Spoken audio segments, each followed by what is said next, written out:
ஆம் பார்த்தா, இந்த யுத்தம் அழிவை விளைவிக்கும், அதில் சந்தேகமில்லை. இன்னொன்றையும் நினைவில் நிறுத்து. அந்த அழிவினில் புது யுகம் ஒன்று தோன்றும் என்பதை உணர். சமுதாயத்தில் அதர்மத்தின் கரம் ஓங்கியுள்ளது.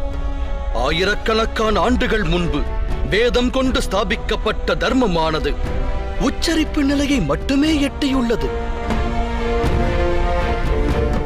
ஒரு குலம் பிறந்து குருகுலம் பயின்ற ஓரைந்து பேரும் 50 பேரும் இருகளமாகி போர்க்களம் புகுந்ததா மூண்டது இந்த குருக்ஷேத்திர யுத்தம் பார்த்தா. யுத்தத்தில் பழமைகள் அழியும், புதுமைகள் பிறக்கத் துவங்கும். வேதம் தோற்றுவித்த தர்மம் புதிய ரூபம் கொண்டு பிறப்பெடுக்கும். கேள் தனஞ்சயனே, மாறி பொழிவதற்கு முன்பாக அழகிய நீல வானத்தை கருமையான கார் மேகங்கள் சூழும். அந்த கார்காலமே இந்த போர்க்காலம் என உணர். நடந்தே தீரும் இந்த சமர்.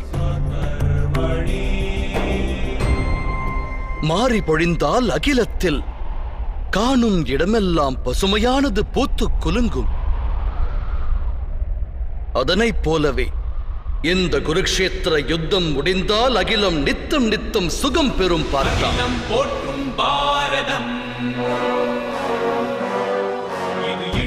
விளையவிருக்கும் அழிவை பார்க்காதே, வரவிருக்கும் ஆக்கத்தை பார் தனஞ்சயா. நிகழவிருக்கும் நாசத்தை பார்க்காதே, துவங்கவிருக்கும் ஏற்றத்தை பார் அர்ஜுனா. ஆயுதம் ஏந்து ஆயத்தமாகு.